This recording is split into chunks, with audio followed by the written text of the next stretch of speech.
मेरी प्यारी प्यारी बहनों को और मेरे प्यारे प्यारे भाइयों को मेरा दिल से प्रणाम। आइए अपने अपने कर्तव्यों को निभाते हैं और एक दूसरे के साथ मिल कर के जीवन को बेहतर बनाते हैं। हमारा कर्तव्य है आप सभी को अच्छी से अच्छी शिक्षा देना और आप सभी के जीवन को बेहतर बनाना।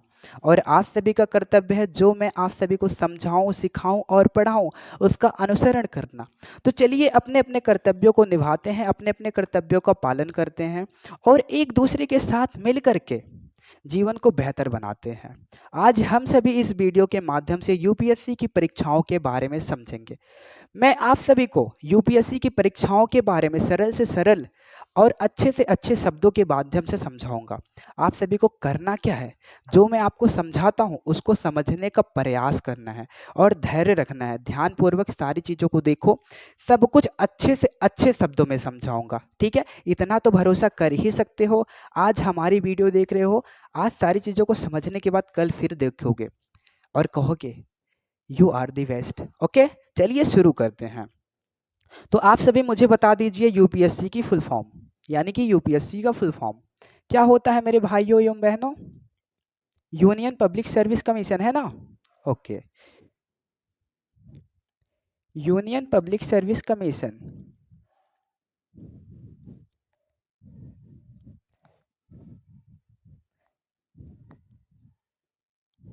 इसे हम लोग हिंदी में संघ लोक सेवा आयोग कहते हैं। और यह कैसी परीक्षा होती है? केंद्रीय स्तर की परीक्षा होती है। इसे कौन कौन लोग दे सकते हैं? सभी लोग दे सकते हैं, भारत के सभी लोग दे सकते हैं, लेकिन क्या होना चाहिए? इसके योग्यताएं होनी चाहिए। समझ में आ गया? आइए हम लोग जान लेते हैं कि इनकी परीक्षाएं कितने चरणों में होती हैं। यूपीएससी की परीक्षाएं कितने चरणों में होती हैं? क्या यूपीएससी की परीक्षाएं कितने चरणों में होती हैं? तीन। कितने? तीन चरणों में। कौन कौन से होते हैं? पहला होता है हमारा प्रीलिम्स। क्या? प्रीलिम्स, जिसे हम प्रारंभिक परीक्षा के नाम से जानते हैं। प्रारंभिक परीक्षा, ठीक है। दूसरा हमारा कौन सा है? मेंस। इसे हम लोग मुख्य परीक्षा के नाम से जानते हैं। क्या? मुख्य परीक्षा। तीसरा हमारा होता है इंटरव्यू। इसे हम लोग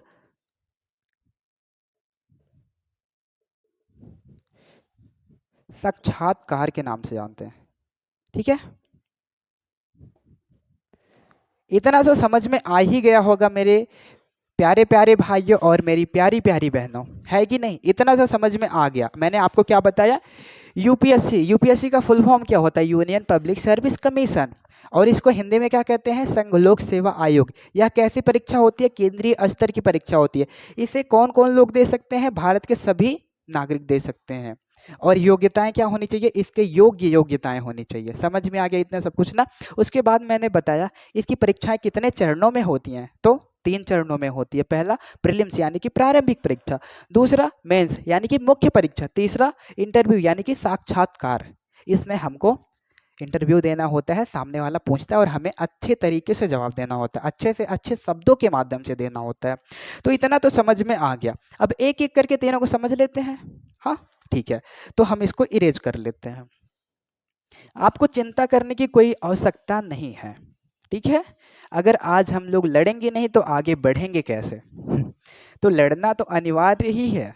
तो चलिए, इसमें बेसिकली दो पेपर होते हैं, दो, ठीक है। कितने? दो पेपर होते हैं। एक GS1 जिसे हम सामान्य अध्ययन एक कह सकते हैं, और एक होता है GS2 जिसे हम लोग क्या कह सकते हैं? CSAT भी कह सकते हैं, सामान्य अध्ययन दो भी कह सकते हैं, ठीक है। अब इसे हम लोग अच्छे तरीके से समझ लेते हैं।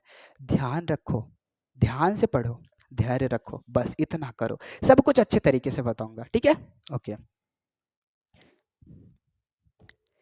GS इसे हम लोग सामान्य अध्ययन, अरे ओके, ये क्या हो गया? मेरे को GS लिखना है तो 1 क्यों लिख दिया? GS1 इसे हम लोग सामान्य अध्ययन एक कहेंगे। GS2 इसे हम लोग सामान्य अध्ययन 2 कहेंगे। इसे हम लोग CSAT के भी नाम से जानते हैं, ठीक है। ओके, अब हम आपको लिखेंगे फिर उसके बाद समझाएंगे, ठीक है। पहला, चरित्र इसका कैसा होता है? सबसे पहले चरित्र की ही बात कर लेते हैं। MCQ यानी कि बहुविकल्पीय। दूसरा, कितने प्रश्न आते हैं, ठीक है, प्रश्न संख्या कितनी होती है 100 यानी कि 100। तीसरा, अंक कितने होते हैं, कुल अंक की बात हो रही है 200। प्रत्येक अंक कितने कितने नंबर के होते हैं, नहीं प्रत्येक प्रश्न कितने अंक के होते हैं, सॉरी गलती हो गई।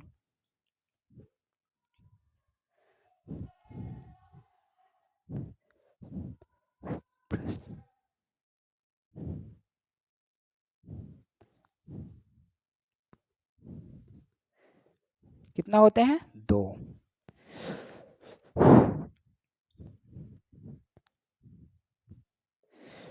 हमने चरित्र बताया, प्रश्न कितने थे, पक्ष लिखा है, प्रच्छ लिखा है, सॉरी दोस्तों ये सब हो जाता है, आपको घबराने की जरूरत नहीं है। चरित्र एमसीक्यू होता है, प्रश्न 100 आते हैं, अंक कितने होते हैं, कुल अंक 200, प्रत्येक प्रश्न के अंक 2, ठीक है। नकारात्मक अंकन, ठीक है, नकारात्मक नकारात्मक अंकन,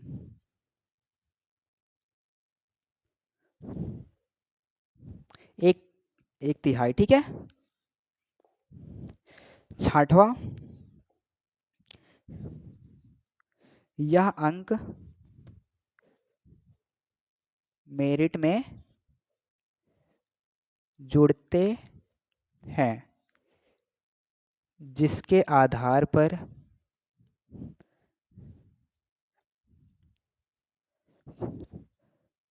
हम अच्छे से अच्छे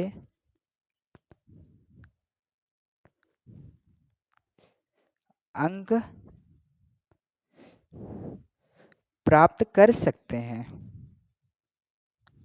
सही लिख रहा ना, ठीक है। अगर कहीं पे गलती होती है तो आपको ज़्यादा उस पर ध्यान नहीं देना है, आपको शिक्षा पे ध्यान देना है, ज्ञान पे ध्यान देना है कि मैं क्या समझा रहा हूँ, ठीक है। अब यही सारी चीज़ें मुझे इसमें बतानी है, तो चरित्र भी सेम ही है, ठीक है। कैसा चरित्र है, एमसीक्यू इसका है, ठीक है। दूसरा प्रश्न, इसके प्रश्न कम होते हैं मेरे दोस्तों, 80 प्रश्न होते हैं। अंक, कुल अंक कितने होते हैं, सेम अंक होते हैं, 200 ही होते हैं, 200। प्रत्येक प्रश्न के अंक कितने होते हैं, प्रत्येक प्रश्न के अंक 2.5 यानी कि 2.5 अंक के होते हैं। पांचवा, नकारात्मक अंकन, हाँ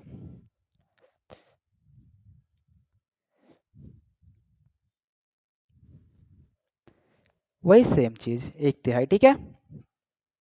छठवां, यह केवल पास करने के लिए होती है,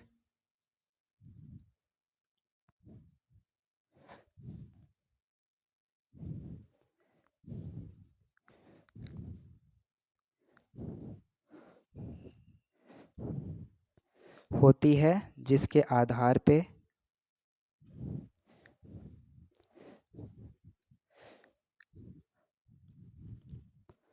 हम अगले चरण के लिए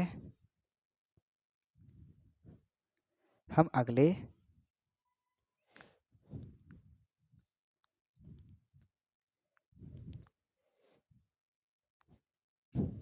चुने जाते हैं।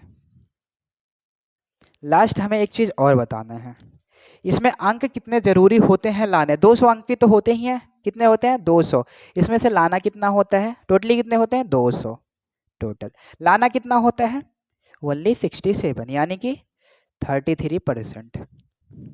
अब बताइए मैंने क्या छोड़ा, अभी इनके विषयों के बारे में बाद में बात करेंगे, पहले इतना समझ में आया कि नहीं आया, सही सही बोलिए, समझ में आया कि नहीं आया, बहुत अच्छे तरीके से समझाया ना, सरल से सरल शब्दों के माध्यम से समझाया, यही मैं सुनना चाहता था, सुन लिया मैंने। तो क्या हम दोबारा इसको बताएं, ठीक है, पुनः हम बताते हैं। यूपीएससी का full form union public service commission, इसको हिंदी में क्या कहते हैं, संघ लोक सेवा आयोग, ठीक है। अब ये कैसी परीक्षा होती है, केंद्रीय स्तर की परीक्षा होती है, इसको कौन कौन लोग दे सकते हैं, भारत के सभी लोग दे सकते हैं, लेकिन योग्य योग्यताएं होनी चाहिए इसके योग्य, ठीक है। ओके, तो हमने 3 चरण बताया, प्रीलिम्स, मेंस और इंटरव्यू, यानी कि प्रारंभिक, मुख्य और साक्षात्कार। और हमने प्रीलिम्स के बारे में इतना सब कुछ बता दिया, प्रीलिम्स के GS 1 के बारे में, GS 2 के बारे में सब कुछ बताया। अब इसको हम इसको हम एक बार अच्छे तरीके से फिर से देख लेते हैं ताकि आपको कोई भी संकोच संदेह ना बचे। ठीक है, चरित्र एमसीक्यू होता है, चरित्र एमसीक्यू होता है। प्रश्न कितने होते हैं? 100 होते हैं। प्रश्न कितने होते हैं? 80 होते हैं। अंक कितने होते हैं? 200 होते हैं। अंक कितने होते हैं? 200 होते हैं। प्रत्येक अंक प्रत्येक प्रश्न के अंक कितने? 2 होते हैं। प्रत्येक प्रश्न के अंक 2.5 यानी कि 2.5 होते हैं। पांचवा, नकारात्मक अंकन 1/3 होता है। नकारात्मक अंकन 1/3 होता है। यह अंक मेरिट में जुड़ते हैं जिसके आधार पर हम अच्छे से अच्छे अंक प्राप्त कर सकते हैं। यह केवल पास करने के लिए होती है जिसके आधार पर हम अगले चरण के लिए चुने जाते हैं।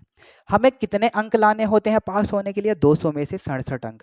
इसको हम परसेंटेज में अगर देखें 33%। सब कुछ समझ में आ गया। अब इनके विषयों के बारे में बात कर लेते हैं, GS1 के विषय के बारे में और GS2 के विषय के बारे में। ठीक है, कितना अच्छा लग रहा है ना कि मैं समझा रहा हूँ इतना अच्छे तरीके से। ऐसे ही सब कुछ समझाऊंगा।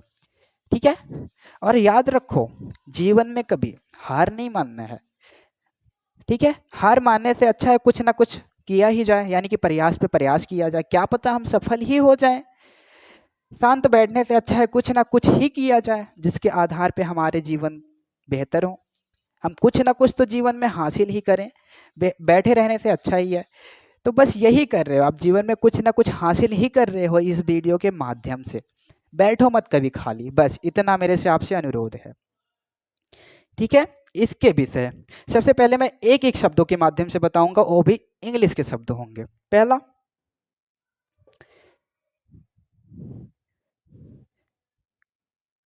Current affair. ठीक है, ठीक है, ठीक है, समझ में आ गया होगा। दूसरा, पॉलिटी। तीसरा, हिस्ट्री। चौथा क्या हो गया हमारा? हिस्ट्री, पॉलिटी हो गया, हिस्ट्री हो गया, जियोग्राफी।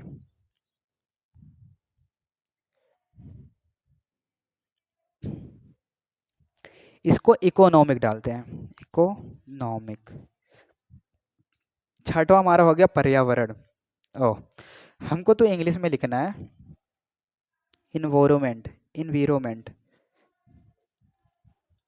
ठीक है, सातवां हमारा हो गया जनरल साइंस।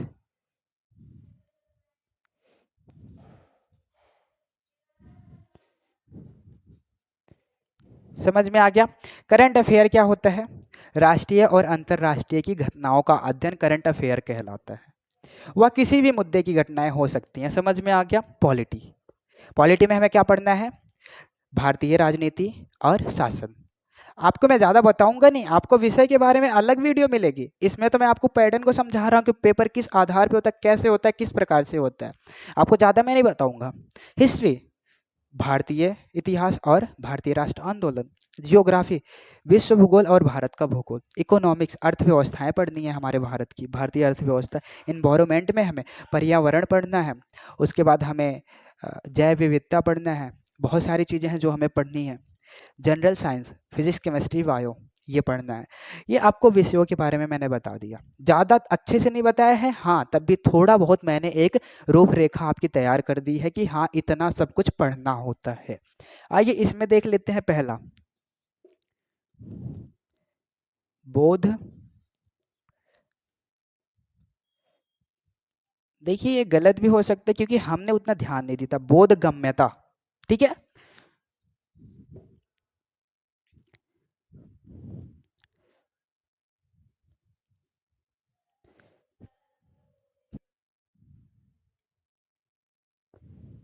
ओके। क्षमा चाहते हैं कि आपको मैंने इतना समय वेट करवाया। तो चलिए आगे बढ़ते हैं। तार्किक और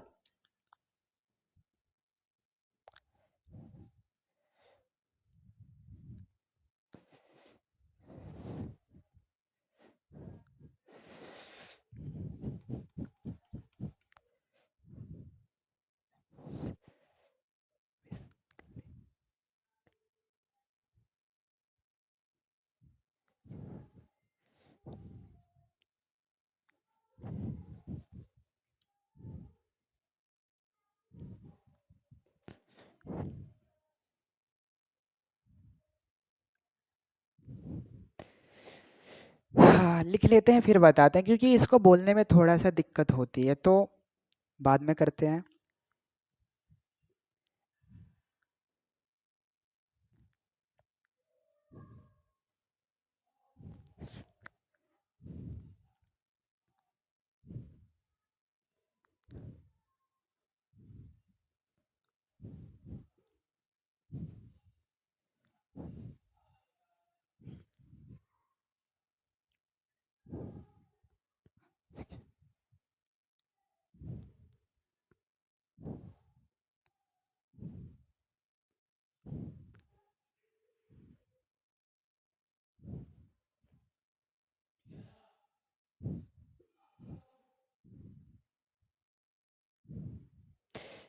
मैथ डाल देते हैं, बेसिक मैथ। समझ में भी तो आना चाहिए आप सभी को। मैं पढ़ा के चल जाऊं ऐसे फारसी शब्दों में तो क्या मतलब बनता है।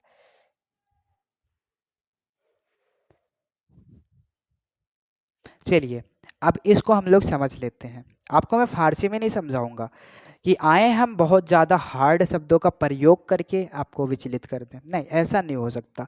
मैं आपको जो भी समझाऊंगा समझ में ही आएगा। बोधगम्यता, इसे हम लोग इंग्लिश में कंप्रीहेंशन कहते हैं। समझ में आ गया क्या होता है बोधगम्यता में? आपको एक पैसेज दिया जाएगा, यानी कि एक कहानी के रूप में लिखा हुआ आएगा, उसमें से आपको देखना होगा किस प्रकार से हमें देना है आंसर, किस प्रकार से नहीं, प्रश्न क्या पूछा गया, किस आधार पे पूछा गया, कैसे पूछा गया है, उस प्रश्न को देखिएगा और उस पैसेज को देखिएगा, उसमें से उस प्रश्न का आंसर लिखोगे आप। यही होता है बोधगम्यता। दूसरा, तार्किक और विश्लेषणात्मक क्षमता। इसमें आपको दिमागों का इस्तेमाल करना होता है। दिमाग लगाइए, आपको ऐसे ऐसे प्रश्न देखने को मिलेंगे ना कि ऐसे ही देखते रह जाओगे और आपको दिमाग लगा के उसका हल करना होगा, ठीक है, उसका समाधान निकालना होगा। तीसरा, निर्णय लेना और समस्या समाधान। आपको किसी आपके सामने परिस्थिति आ गई, कोई भी बहुत बड़ी परिस्थिति आ गई, तो आपको निर्णय कैसे लेना है, उसका समाधान किस प्रकार से करना है, इसका अध्ययन करना होता है। सामान्य मानसिक योग्यता, आपकी सामान्य बुद्धि का परीक्षण किया जाता है, ठीक है, उसके बारे में भी आपको पढ़ना होता है। बेसिक मैथ, बेसिक मैथ मतलब सब कुछ पढ़ना होता है। बेसिक केवल कहने के लिए है, लेकिन सब कुछ पढ़ना होता है। हमको लगता है कि विषय के बारे में भी मैंने आपको सब कुछ बता दिया, ठीक है। ये चीज़ ध्यान रखना कि इसमें बहुत ज़्यादा मेहनत करनी है, क्योंकि इसी के आधार पे हम लोग रैंक 1 या फिर रैंक 2 आ सकते हैं। इस पे हम ज़्यादा ध्यान ना दे करके केवल 67 अंक प्राप्त करने के लिए ही सोचें तो ज़्यादा बेहतर रहेगा, क्योंकि ये क्वालिफाई होता है, केवल पास करने के लिए होता है। तो हमने प्रीलिम्स के बारे में सब कुछ जान लिया। आइए मुख्य परीक्षा के बारे में समझ लेते हैं, नहीं तो वीडियो बहुत ज़्यादा लंबी हो सकती है, ठीक है। तो मैंने क्या बोला था, जीवन में कभी भी रुकना नहीं है। रुकना क्यों नहीं है? क्योंकि बैठने से अच्छा है कुछ ना कुछ तो किया ही जाए, और ऐसा काम किया जाए जिसके आधार पे जीवन बेहतर हो, ना कि जीवन बर्बाद हो, ठीक है। और हम आपको एक एक जानकारी देना चाहते हैं, जानकारी तो नहीं है, हम अपनी समस्या बताना चाहते हैं। हमारी समस्या यह है कि हम जहाँ पे रहते हैं वहाँ पे बहुत ज़्यादा शोर शराबा होता है। तो वो शोर शराबा जब हमारे पास आता है, हमारे कानों को बोलता है कि हम शोर शराबा कर रहे हैं, तो उसके वजह से ये क्या होता है, माइंड उस तरफ चल जाता है, और जब उस तरफ चल जाएगा तो इधर क्या होगा, इधर तो उल्टा सीधा हो जाएगा ना। तो फिर भी हम बहुत ज़्यादा नियंत्रण करते हैं अपने इस मस्तिष्क पे, लेकिन फिर भी हो सकता है कभी भी समस्याएं हो जाएं इसके वजह से। तो आप घबराइएगा नहीं, निश्चिंत रहिएगा, क्योंकि जो कुछ भी पढ़ाऊंगा एकदम मस्त अच्छी तरीके से सरल शब्दों के माध्यम से अच्छे शब्दों के माध्यम से समझाऊंगा। बहुत ज़्यादा शोर शराबा होता है, ठक ठक ठक ठक ठक ठक ऐसे होता है, चिल्लाहट होती है, बहुत कुछ होता है, लेकिन हमें क्या करना है, ये सारी चीज़ों को देखेंगे तो हम आगे बढ़ पाएंगे? बिल्कुल नहीं बढ़ सकते। क्यों नहीं बढ़ सकते? क्योंकि ये हमें रोकेंगे।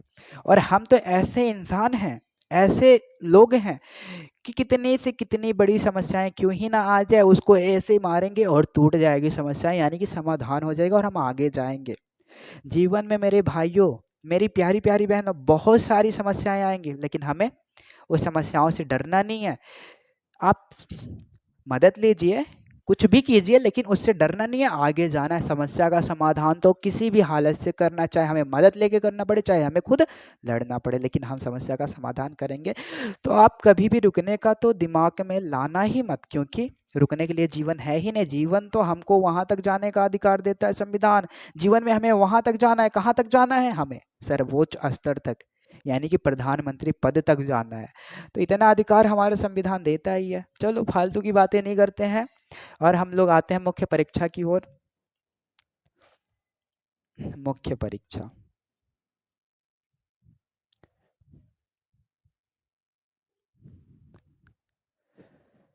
तो इसमें बेसिकली 9 पेपर होते हैं। कितने? सबसे पहले 9। अब इस 9 में से 7 पेपर ऐसे होते हैं जो मेरिट के लिए होते हैं, 2 पेपर ऐसे होते हैं केवल पास करने के लिए होते हैं। वो 2 पेपर कौन से होते हैं सबसे पहले मैं वो बता देता हूँ। कुल पेपर कितने होते हैं मुख्य परीक्षा में? ठीक है। अब यहाँ पे पॉइंट का हम इस्तेमाल करते हैं ताकि आप सभी को स्पष्ट सब कुछ समझ में आए। अब दूसरा पॉइंट क्या है?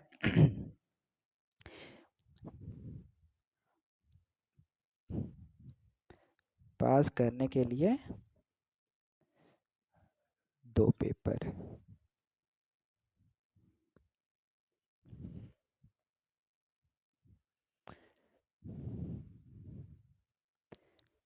मेरिट में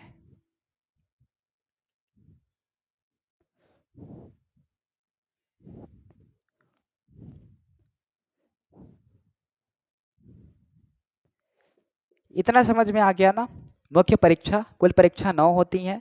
पास करने के लिए 2 पेपर होते हैं। अरे, पास करने के लिए 2 पेपर होते हैं, सही बोला। पास करने के लिए 2 पेपर होते हैं। मेरिट में जुड़ने वाले 7 पेपर होते हैं। तो सबसे पहले हम 2 पेपरों के बारे में समझ लेते हैं जो केवल पास करने के लिए होते हैं।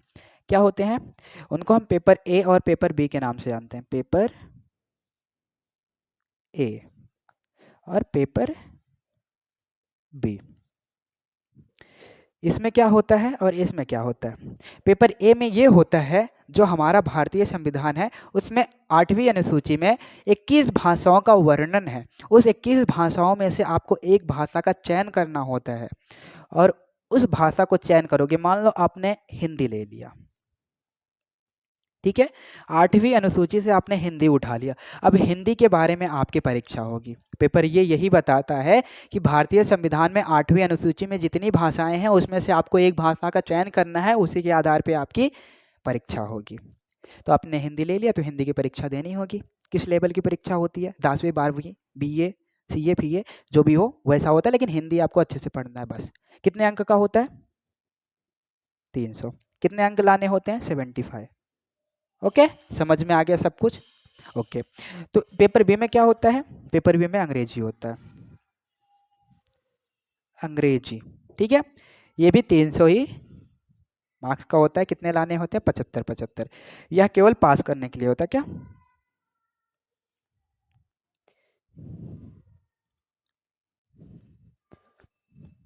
करने के लिए होता है?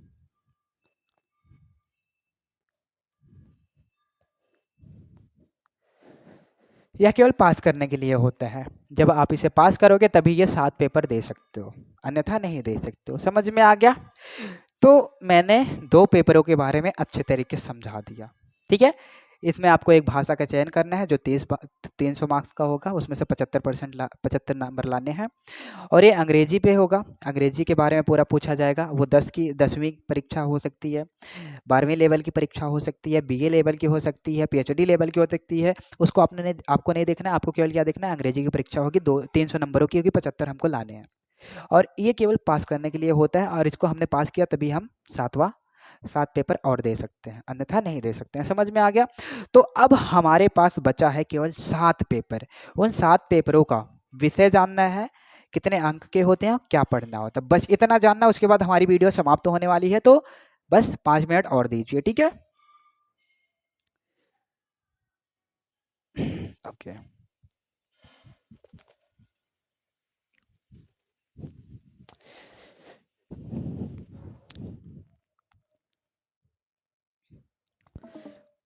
7 पेपर के बारे में बात हो रही है। ओके, ये मार्कर हमारा दे दिया धोखा, ठीक है। 7 पेपर कितने?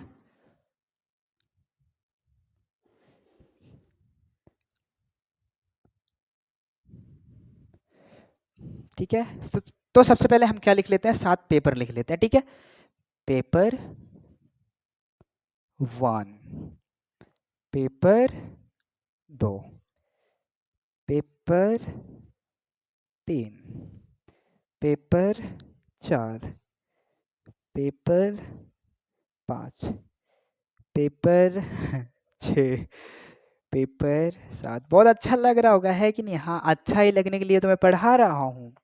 और सभी को पहले आप अंक 250, 250, 250, 250, 250, 250, 250, अगर इन नंबरों को जोड़ोगे तो 1500 आएंगे। 1500, हाँ ऐसे ही लगभग आएंगे, तो जोड़ लेना, अभी मैं जोड़ नहीं रहा। तो आइए इनके बारे में आप समझते हैं। तो पहला पेपर क्या होता है? निबंध। 1 मिनट में स्याही डाल देता हूँ थोड़ा, नहीं तो ऐसा क्या है ना, समस्याएं आती रहती हैं, बोल रहा ना, समस्याएं आती रहती हैं। तो समस्याएं आई, अब उसका समाधान किस प्रकार से होगा? ओह, समस्याओं के चलते हमको और समस्याएं आ गई, ठीक है। अब इसको हमको बंद कर लेना है और समस्याओं का समाधान करने के लिए इसमें लग गया। अब लेकिन हमने अपने समस्याओं का समाधान कर लिया है, तो थोड़ी बहुत चोटें भी लग सकती हैं। ये संकेत है चोट लगने का। समस्या समाधान करते समय अपने जान को जोखिम में डालना पड़ता है। तो चलिए, पेपर पहला निबंध होता है हमारा, ठीक है। निबंध अब किस किस विषयों पे होगा? हर एक मुद्दे पे होगा। मुद्दे कैसे होंगे? सामाजिक हो सकते हैं, ठीक है, राजनीतिक हो सकते हैं, दार्शनिक हो सकते हैं, वह किसी भी प्रकार के मुद्दे हो सकते हैं। उसमें आपको क्या देना होगा? निबंध लिखना होगा। कैसे लिखना होगा वो आपको स्वयं निर्धारित करना होगा, क्योंकि आपको ही ना आईएएस बनना है कि हमको बनना है? हम तो बनाएंगे ना, हमको भी बनना है। हम बना भी रहे हैं, दो कर रहे हैं, दोनों काम कर रहे हैं। तो आपको निबंध लिखना है। कैसे मुद्दे होंगे? राजनीतिक, सामाजिक और दार्शनिक, किसी भी प्रकार के हो सकते हैं। तो आपको निबंध लिखना है, अपने अनुसार लिखना है, अच्छे से अच्छे लिखना है, ताकि आप आईएएस बन जाओ, ठीक है। दूसरा पेपर क्या है? इसमें हम जीएस 1 के बारे में पढ़ेंगे। इसमें हम जीएस 2 के बारे में पढ़ेंगे। इसमें हम जीएस 3 के बारे में पढ़ेंगे। इसमें हम जीएस 4 के बारे में पढ़ेंगे।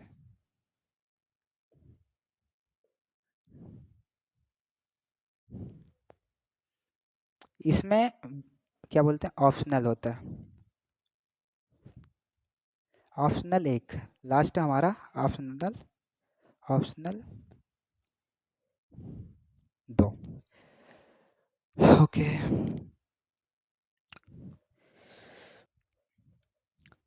तो इसमें क्या पढ़ना होता है? बेसिकली इतिहास, संस्कृति, भूगोल और लास्ट समाज के बारे में।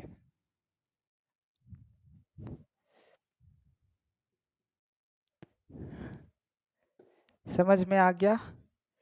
क्या आपको जीएस 2 दिख रहा? यदि जीएस 2 दिख रहा है तो इसको हम मिटा देते हैं। आप समझ लीजिएगा समाज के बारे में, ठीक है। जीएस 2 में हमें क्या करना है? सरकार, सरकार के बारे में,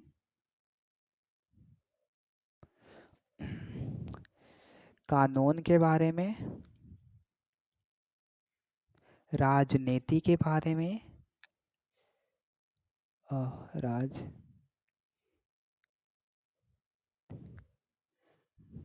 और समाज में न्याय के बारे में। हाँ, थोड़ा सा हमारे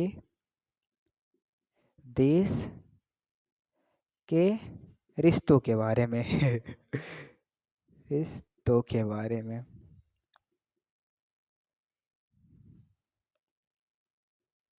यानी कि रिलेशन, यानी कि संबंध के बारे में। Paper 4 GS 3।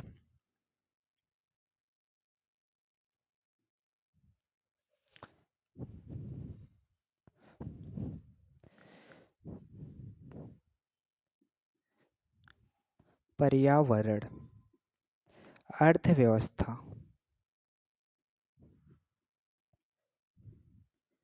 एक मिनट, स्याही फिर से खत्म होगी। अब देखिए, समस्या पे समस्या उत्पन्न होए जा रही है, क्योंकि अभी हम कामयाबी के पास हैं।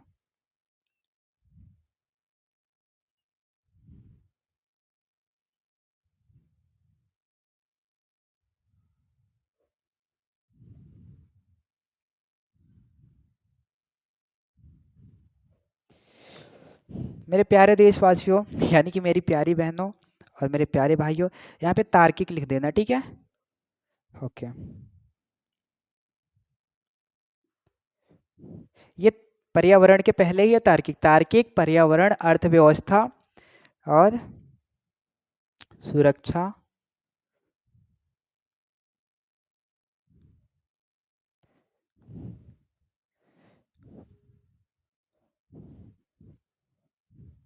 आपदाओं। आपदाओं के बारे में पढ़ना होता है। समझ में आ गया क्या?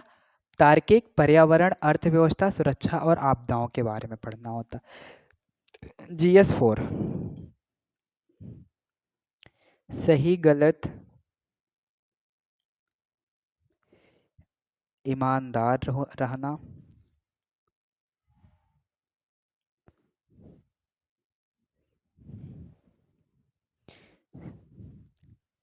सही इंसान बनना, यानी कि उचित इंसान बनना।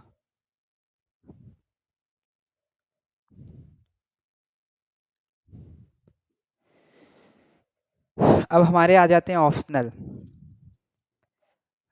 अपनी मर्जी अनुसार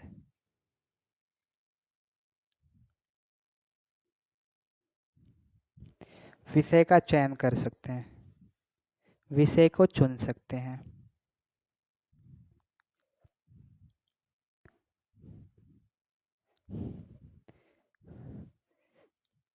अपनी मर्जी के अनुसार, अपनी इच्छा के अनुसार। देखिए, मर्जी लिखना है, मार्जी लिख रहा है, ठीक है? ये सब समस्याएं उत्पन्न होती हैं, छोटी मोटी समस्याओं से डरना नहीं है।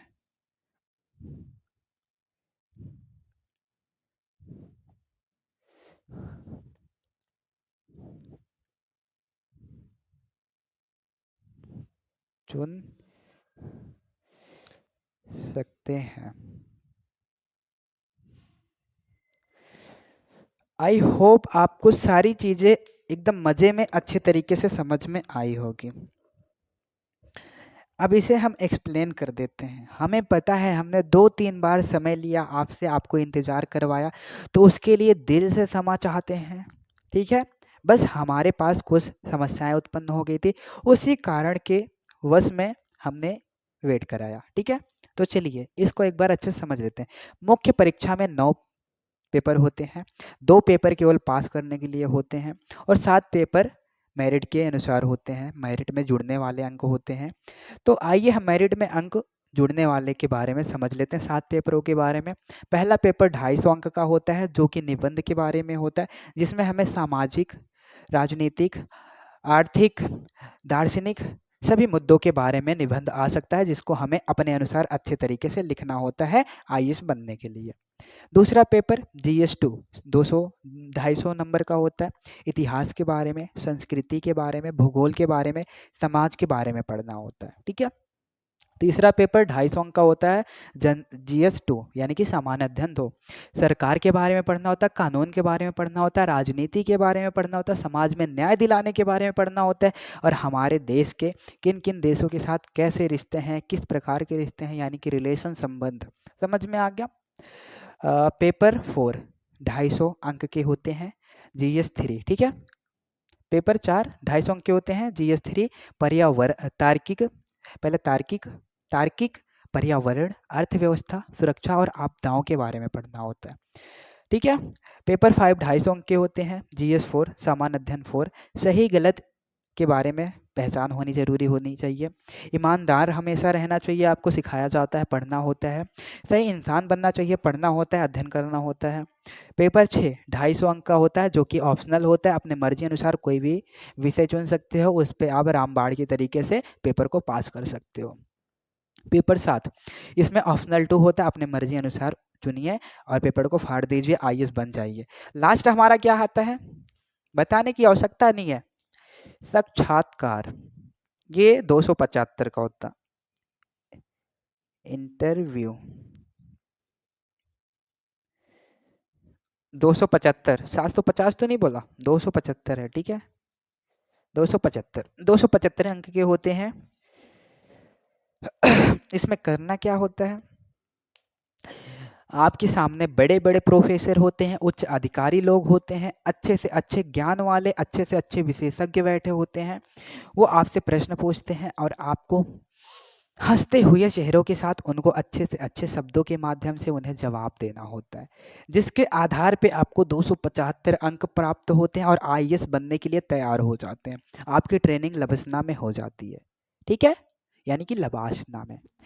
तो आई होप आपको सारी चीज़ें समझ में आई होंगी और हमने बहुत ही बेहतरीन तरीके से समझाने का प्रयास किया है। हमने बहुत ही बेहतरीन तरीके से समझाया है, प्रयास किया है और हम कह रहे हैं अपने दिल से पढ़ाए हैं, दिल से एकदम पूरा ईमानदारी के साथ पढ़ाए हैं। दिमाग पे कितना प्रेशर है आपको नहीं पता, मेरे समक्ष कितने लोग डांस करते रहते हैं आपको नहीं पता, कितना शोर शराबा होता है आपको नहीं पता। हमारे पास बहुत समस्याएं हैं लेकिन हम उस समस्याओं पे ध्यान दे रहे हैं। अगर हम उस समस्याओं पे ध्यान देंगे तो क्या हम आपको पढ़ा पाएंगे, क्या हम आगे बढ़ पाएंगे? नहीं, बहुत सारे प्रश्न उठ सकते हैं आपके समक्ष अगर आप समस्याओं को देख के उन पे ध्यान दोगे। उनको नज़रअंदाज कीजिए, अनदेखा कीजिए और आप आगे बढ़ जाइए। समझ में आ रहा है कि नहीं समझ में आ रहा है? मैं आपसे यही कहना चाह रहा हूँ कि ये ये हो गई समस्या, ये हो गया हमारा खुद, मैं ये हो गया, ये हमारी समस्या होगी। अब हम जा रहे हैं रास्ते में आ गए, ये समस्या कौन सी है? डिस्ट्रैक्शन हो सकता है, शोर शराबा हो सकता है, मारपीट हो सकती है, गलत काम हो सकता है। तो आपको क्या करना है, ऐसे देखो, ये जा रहे हैं, ऐसे हो लीजिए और आगे बढ़ जाइए। ऐसा करना है आपको। आपके समक्ष कोई भी समस्याएं उत्पन्न होती हैं, बुरी हैं अच्छी हैं कोई मतलब नहीं है, उसको अनदेखा कीजिए और आगे चला जाइए, आगे चले जाइए। अगर आपके सामने कोई समस्या आई और आपको उस समस्याओं से लड़ना ही है तो आपको ऐसे साइड कर देना है। साइड करने का मतलब इसका समाधान कर लेना है, ठीक है। यही मैं आपको समझाना चाह रहा था। और जीवन में कभी भी किसी को दुखी मत करना। क्यों नहीं दुखी करना? क्योंकि आप दूसरों को दुखी करोगे तो एक ना एक दिन आप दुखी स्वयं हो जाओगे। तो आपको सभी के साथ कैसा रहना है? एकदम अच्छे तरीके से, सभी के साथ अच्छे तरीके से पेश आना है, सभी के विचारों का सम्मान करना है, सभी के बातचीत का सम्मान करना है, सभी के शब्दों का सम्मान करना है। आपको ध्यानपूर्वक सारी चीज़ों का पालन करना है और उनका अनुसरण करना है। आपके सामने कोई बोलता है, भैया कैसे हो? तो हाँ भैया जी नमस्ते, हम बहुत अच्छे हैं, आप अपना बताइए। ऐसे बोलोगे तो आपके परिवार का छवि बहुत अच्छा होगा। लोग सामने वाला सोचेगा, कहेगा कि इतनी अच्छी परवरिश इसकी हुई है। तो यही सारी चीज़ें हैं कि जो कि आपको ध्यान में रखनी चाहिए। ये सारी चीज़ें आपको समझ में भी आ गई। अब अपने व्यक्तित्व के बारे में सोचिए, हमारा व्यक्तित्व कैसा होना चाहिए। एक इंसान का अगर महान व्यक्तित्व होता है वो सर्वोच्च कहलाता है, सबसे अच्छा कहलाता है, ज्ञानी कहलाता है, शिक्षित कहलाता है। तो आप अपने व्यक्तित्व का विकास कराइए। शिक्षा तो मिल ही रही है तो अपने व्यक्तित्व का विकास भी साथ साथ कराइए, मेरा आपसे निवेदन है। और मम्मी पापा को कभी भी दुखी नहीं करना। क्यों नहीं दुखी करना? क्योंकि उन्होंने हमें जीवन दिया है। अगर वो कहते हैं बेटा 5 रुपए ले और ये चीज़ कर ले, तो आपको 10 रुपए की जिद नहीं करनी है। यदि आप 10 रुपए की जिद करते हो तो आप एक अनपढ़ लड़के साबित हो सकते हो, भले ही आप ये सब पढ़ रहे हो, कोई भी मतलब नहीं है। आप व्यक्तित्व का विकास क्या, आपका व्यक्तित्व सड़ा गला है। फिर मम्मी पापा का सम्मान करो। मैं तो इतना कहता हूँ, रोज सुबह उठो, मम्मी से गले लगो, पापा का पैर छुओ। जीवन तो बेहतर ही है भाई।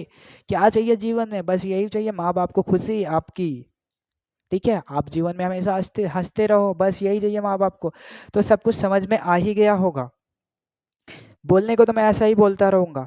तो आप सभी को सारी चीज़ों को ध्यान में रखते हुए आगे बढ़ना है और कुछ नहीं करना है, आगे बढ़ते ही रहना है। कोई भी समस्या आती है अनदेखा करो, अगर लड़ना ही है तो लड़ो, साले को तोड़ो और आगे निकलो, ठीक है। समस्या का समाधान करो। मैंने आपको सब कुछ समझाया, कुछ भी नहीं छूटा है। आप अब यूपीएससी के परीक्षाओं के बारे में बहुत ही अच्छे तरीके से जान चुके हो। बस विषयों के बारे में थोड़ा गहन तरीके से जानना है, जो कि अगर आप चाहते हो कि मैं बताऊं आपको विषयों के बारे में और विस्तृत जानकारियों के साथ, तो आप बेझिझक मुझे कमेंट में बोलो, मैं आपको बताऊंगा ना। आपका बड़ा भाई, मेरी प्यारी बहनों, मेरे प्यारे भाइयों, सभी को मैं बोलता हूँ, आप पूछिए मेरे से, कुछ भी पूछिए। कमेंट बॉक्स तो आपके समक्ष ही है ना, सामने ही है, तो पूछिए ना। मैं आपको बताऊँगा, सब कुछ वीडियो बनाऊँगा, चाहे जितना भी समय लग जाएगा। हम अगर आपका साथ देते हैं तो आप हमारा दोगे, तो ऐसे ही तो पूरा दुनिया चलेगी ना। एक दूसरे का साथ दीजिए और आगे बढ़िए, अच्छी बात है। तो चलते हैं मेरे प्यारे प्यारे भाइयों और मेरी प्यारी प्यारी बहनों। मुझे अच्छा लगा कि आपने पूरी वीडियो को देखा और मुझे बहुत खुशी हो रही है, और मैं अगली वीडियो इससे भी स्पष्टता के साथ बनाऊंगा। लास्ट में मैंने ज़्यादा कुछ बोल दिया है, वो मैंने आपके अच्छे के लिए बोला है और माँ बाप के लिए बोला है, आपके व्यक्तित्व के बारे में बोला है, आपके रहन सहन के बारे में बोला, आपके आचरण के बारे में बोला, आपके संस्कार के बारे में बोला है। तो आप ध्यान से सुनिएगा, मैं बहुत ही अच्छे तरीके से सब कुछ बोला हूँ। तो चलते हैं, नमस्कार, प्रणाम, धन्यवाद। आप हमेशा खुश रहिए और हम भी खुश रहेंगे अगर आप पढ़ते रहोगे हमेशा। ठीक है? नमस्कार।